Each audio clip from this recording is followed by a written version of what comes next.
Good morning, everybody. Excellencies, distinguished guests, ladies and gentlemen, greetings also from His Excellency Parfait, who unfortunately could not be here. It is an honor to stand in front of you today at this end of a week, a little bit more than a week actually, that we've spent on commemorating peacekeepers who have paid the highest sacrifice in the world that we can think about, including on African soil, during peacekeeping and peace support operations. At this occasion, we do not only celebrate the sacrifice and impact made in the past, but it provides us with a moment to reflect on the evolving challenges and opportunities that shape the future of peacekeeping. First, let us pause to honor the more than 4,300 peacekeepers, including thousands from the African continent, who have given their lives in the service of peace since 1948. Their courage and sacrifice remind us that peace is never guaranteed. It is earned through relentless dedication, often at great personal cost.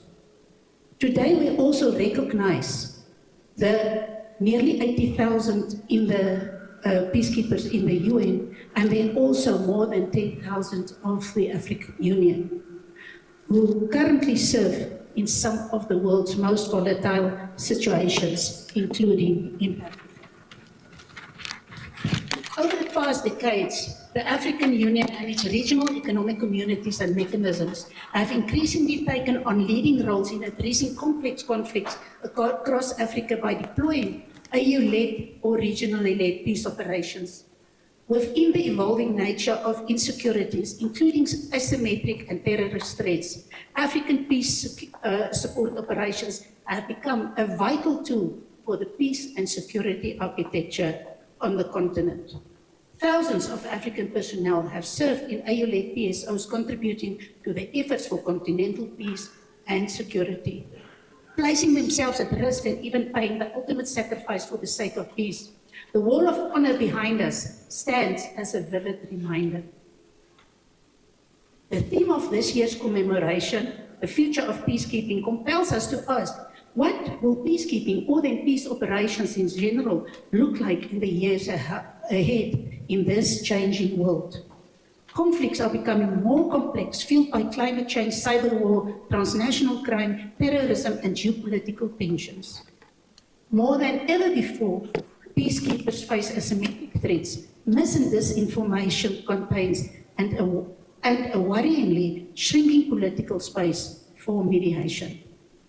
Amid these challenges, the demand for interventions through peace operations in general and UN peacekeeping specifically remains high as a tool in conflict management.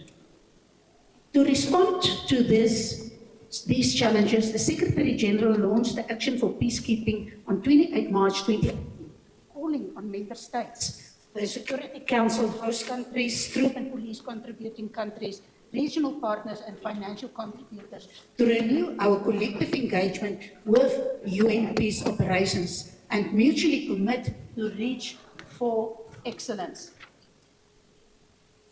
In this Action for Peace Peacekeeping Declaration of Shared Commitments, which was also signed by the AU, the focus is placed on improved performance of peace operations, including through political processes, deployment of well-trained and well-equipped uniformed personnel, and promoting host state ownership. This is something where the UN and the AU can further collaborate to see how we can make use of these tools. It is important to highlight the collaboration between the AU and the UN in peace operations within the context of the UN-AU Joint Framework on Enhanced Partnership in Peace and Security. These collaborations, inter alia, led to the adoption of the landmark UN Security Council Resolution 2719, providing for the possibility to fund AU peace support operations through UN-assessed contributions. UN peacekeeping and AU peace support operations further must adapt and innovate through incorporating the latest global developments in technology, data-driven solutions, and predictive analytics into its operations to remain effective improve operational performance and efficiency. In addition, the role of women in peace operations should be enhanced, as women are not just participants, but they are force multipliers. They improve access to communities, foster trust, and bring unique perspectives to conflict resolution. We must redouble our efforts to achieve gender parity and ensure women's full participation in peace operations and processes.